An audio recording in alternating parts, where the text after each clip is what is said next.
স্বামী পারে না, দুর্বল, তাই প্রেমিকের সাথে একটানা 3 মাস শারীরিক সম্পর্ক। এমন একটা ঘটনা ঘটেছে আমাদের বাংলাদেশে। দেখেন, স্বামী যদি না পারে, যদি দুর্বল হয়, অক্ষম হয়, তাকে আপনি ডাক্তার দেখান। ডাক্তার দেখানোর পরে চিকিৎসা করেন। চিকিৎসার পরে যদি সে ঠিক না হয়, তাহলে আপনার স্বামীর থেকে আপনি ডিভোর্স নেন। ডিভোর্স নিয়ে অন্য জায়গায় কি করেন, আপনি বিবাহ বসেন, তাহলেই কিন্তু সমাধান হয়ে যায়। এখন আপনার স্বামী দুর্বল গতিকে আপনি কি করেছেন, অন্য পুরুষের সাথে শারীরিক সম্পর্ক করেছেন, যেটা করা সম্পূর্ণ ইসলামে হারাম। এবং আমাদের সমাজে, হ্যাঁ, এই ধরনের মহিলাদেরকে কি বলে বা এই ধরনের কাজকে কি বলে, এটা আপনারা সবাই ভালো করে জানেন। হ্যাঁ, আপনি বলতেছেন আপনার স্বামী দুর্বল, অথচ দেখা গেছে আপনার স্বামী দুর্বল না, কিন্তু আপনার যে প্রেমিক আছে, আপনার যে পরকীয়া, এই পরকীয়া আপনি আসক্ত ছিলেন। আর আমাদের দেশের মা বোনরা কিন্তু একটা না একটা উসিলা দিয়ে, হ্যাঁ, স্বামীর এইটা হয়েছে, স্বামীর ওইটা হয়েছে, স্বামী এরম না হেরম না, ঠিক আছে, তারা পরকীয়ার সাথে জড়িত হয়ে যায়। ওই যে একটা কথা আছে না, নারী কিসে আটকায়। নারীকে কোনো কিছুতেই আটকানো সম্ভব না।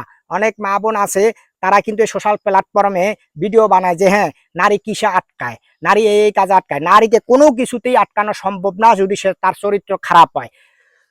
আপনি তামাম দুনিয়ার সুখ ওই নারীর পায়ের নিচে আইনা ফালাইবেন, যদি ওই নারীর চরিত্র খারাপ হয়, তারপরও এই সুখের দ্বারা তাকে আটকানো সম্ভব হবে না। আর যদি নারীর চরিত্র ভালো হয়, তাহলে সে কষ্টে হোক দুঃখে হোক গাছতলায় বসেও হলো স্বামীর সাথে সুখে সংসার করে, স্বামীর সাথে থেকে যায়। এটাই হলো বাস্তব। চরিত্রহীন নারীকে কোনো কিছু দিয়ে আটকানো সম্ভব না। আর যাদের চরিত্র ভালো, তারা 2 বেলা 2 মুঠো ডাল ভাত খাইয়েও কিন্তু স্বামীর সংসার করে। তো যাই হোক, আপনারা যারা নাকি আছেন যে স্বামীর এইটা হয়েছে ওইটা হয়েছে, স্বামী যদি দুর্বল হয়, তাহলে স্বামীকে আপনারা কি করবেন, ডাক্তার দেখাইবেন। আর না হয় তার থেকে ডিভোর্স নিয়ে হালাল ভাবে অন্য জায়গায় সংসার করবেন। তাহলে আপনার জীবনটা সুন্দর হবে, আপনি কোনো দিক থেকে কলঙ্কিত থাকবেন না, এবং আল্লাহ তাআলার দরবারে গিয়ে আপনার জন্য জবাবদিহি করতে হবে না। আর না হলে আল্লাহ তাআলার দরবারে পরকীয়ার জন্য যে জবাবদিহি করতে হবে, এটা আমরা সবাই জানি। যেমন কর্ম করবেন ঠিক তেমনই ফল পাবেন।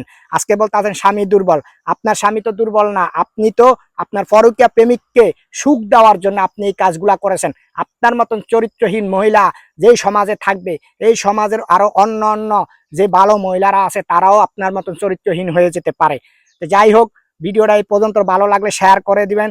আসলে আমরা অনেক কথাই কিন্তু বলে থাকি। আর বাংলাদেশের যে আইনগুলা হয়ে থাকে, যে এখন বর্তমানে যে পরকীয়ার জন্য যে আইন হয়েছে, এই আইনটা যদি ঠিক মতন বাস্তবায়ন করতে পারে সরকার, তাহলে পরকীয়া যেই একটা ব্যাধি আছে, একটা ব্যারাম আছে বাংলাদেশে, এই পরকীয়া ব্যারামটা, হ্যাঁ, শেষ হয়ে যাবে। এটা আর থাকবে না, একবারে কমে আসবে। তারপরও এই আইন, বাংলাদেশে আইনগুলা বাস্তবায়ন না হওয়ার কারণে কিন্তু অনেক জায়গায় অনেক ধরনের ঘটনাগুলা ঘটতে থাকে।